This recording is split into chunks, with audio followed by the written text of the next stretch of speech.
Assalomu alaykum do'stlar akillar. 26-may. Xudo xolasa ish jarayonlarimizni ko'rib borishni istagan insonlar yana ish jarayonlarimiz. Ularni tanishtirib qo'yaman. Bir splashnoy oyna, akva oyna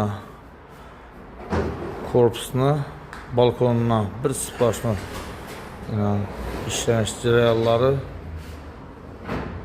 işlerimize bakabilersizler. Xudo xolasa yana ustam geldi yine. Ustam yazdı bir ilerden zakazlarını alıp geldi Xudo xolasa. Yanımda yine termo eşiklerimiz 77 santim. Xudo xolasa bu tayyor oturtgan ramlarımız. Bunu aparıp o'rnatgan vaqtimizda Xudo xolasa video syomkalarini qilamiz. Yani bu termo eşiklerimiz. Do'stlar, yakınlar bizani kuzatib borishda davom eting. Yani bu seli korpusa koyladığım balkonuna ayna. Ustamız şurada yine Xudo xolasa. Azizle kazanıp geldi. Bir anda ya bu ustamız. İş çayarlarımız getib bastı.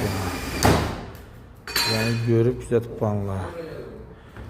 Ya abadonlarımız. Yine Xudo xolasa.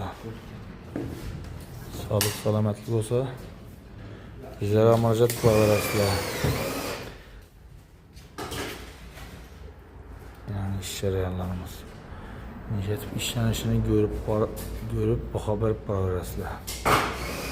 Telefon nömrələrimiz 93 773 2607. Müracaat kılaverasizlar.